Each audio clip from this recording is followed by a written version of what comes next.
Welcome! Today we provide introductory level descriptions of two political ideologies that dominated the 20th century. The first is fascism, and the second is communism. Both of these political systems historically subvert the individual to the demands of the state and were characterized by a strong central government. They are, however, very similar to one another, and so we conclude with how to distinguish the two.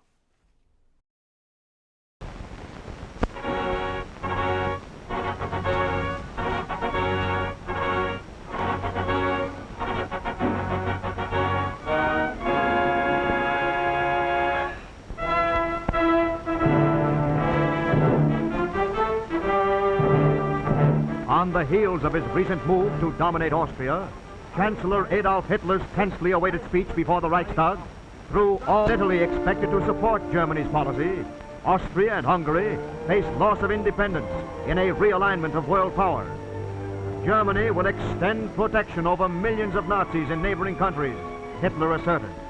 Central Europe, powder keg of the world, faces the threat of domination by Hitler and his ally of the Rome-Berlin axis, Mussolini. Branding the League of Nations as unjust to Germany's economic development, Hitler jeered at the part played by Anthony Eden of England. At number 10 Downing Street in London, the cabinet considered the plan of Prime Minister Neville Chamberlain for an immediate deal with Hitler and Mussolini. Rather than abandon the League, Eden resigned as foreign minister. Acceleration in the tremendous effort at rearmament was the keynote of Hitler's speech. Meanwhile, the world wonders where the fatal militaristic policy of Germany will lead. The man many call the madman of Europe waits for the future to fall into his hands.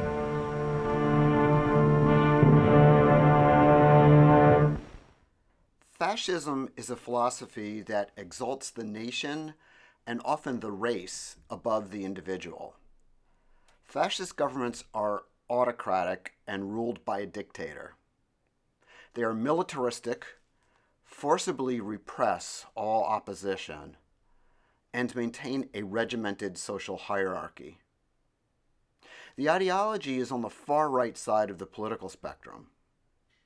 Since many fascist leaders fear for their life, they formed their own security apparatus separate from the military and police that swear allegiance to the leader and carry out his or her orders. Fascist regimes advocate the use of violence to achieve their ends, both to suppress internal resistance and to wage war against other nations. They are imperialist and protectionist with a one-party state. Fascist countries have maintained self-sufficient economies where the state plays a strong role in controlling the economy. Private companies are allowed to operate, but are controlled and directed by the state. The historian Stanley G. Payne defines fascism in terms of three criteria. Number one is being anti-liberal, anti-communist, and anti-conservative. Number two is creation of a nationalist dictatorship to control the economy and social culture, as well as to form an empire. And number three is the use of romantic symbolism, mass mobilization of the citizenry for war, as well as economic production, a positive view of violence to effect change, promotion of masculine and youthful ideals, and a charismatic leadership style. These last three are all grouped together because they involve martial or war-related effects. Fascist leaders draw their support from the popular masses. They draw on deep resentments, stoking the anger of people who feel humiliated having lost a job, lost a war, or sense that their country is in decline. They are anti-immigrant and racist, advocating the discrimination, exportation, and eradication of certain ethnic groups. These regimes control the information space through the use of propaganda and use it to repeatedly state lies to shape public opinion. In a democracy, people give power to the state to protect their rights.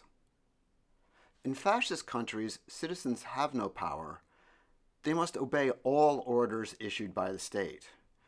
They are, in effect, slaves whose only job is to serve the needs of the state. The two classic examples are, of course, Hitler's Nazi Germany and Mussolini's Italy. Both of these movements arose during the 1920s and 1930s, during a time of rising nationalism, fear of job loss, and the perception that current democracies were corrupt and ineffectual. What is less well known is that there were fascist movements in Britain and America during this same time. Communism is a form of government associated with the ideology of Karl Marx. Many of his ideas are expressed in his book, The Communist Manifesto.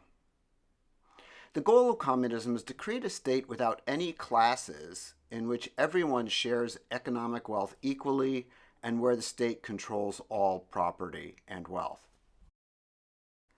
Communists are opposed to the capitalist economic system, which they thought brought about inequality.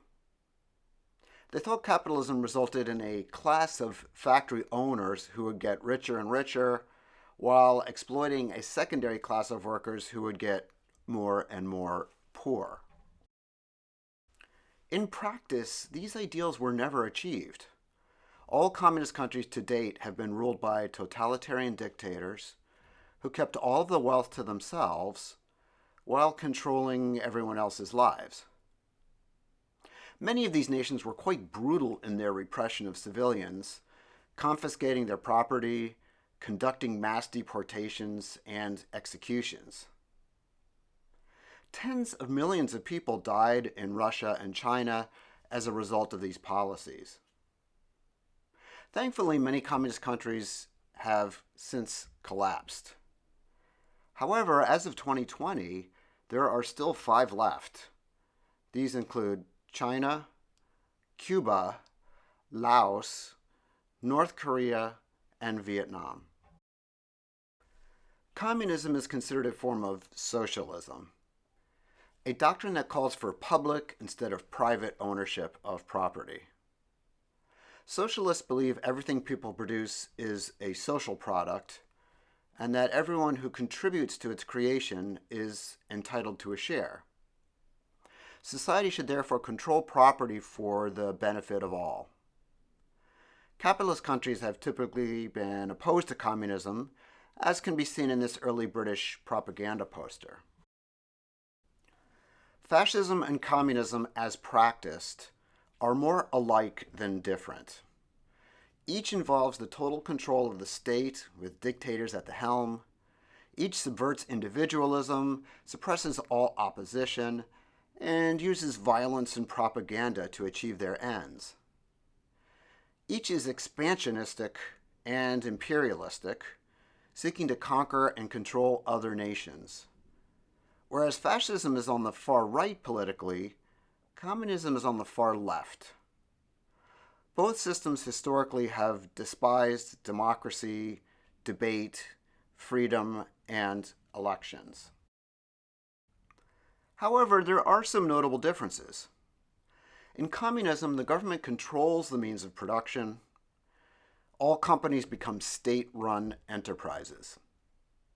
In fascism, companies can still be privately owned, but they are largely controlled and directed by the state.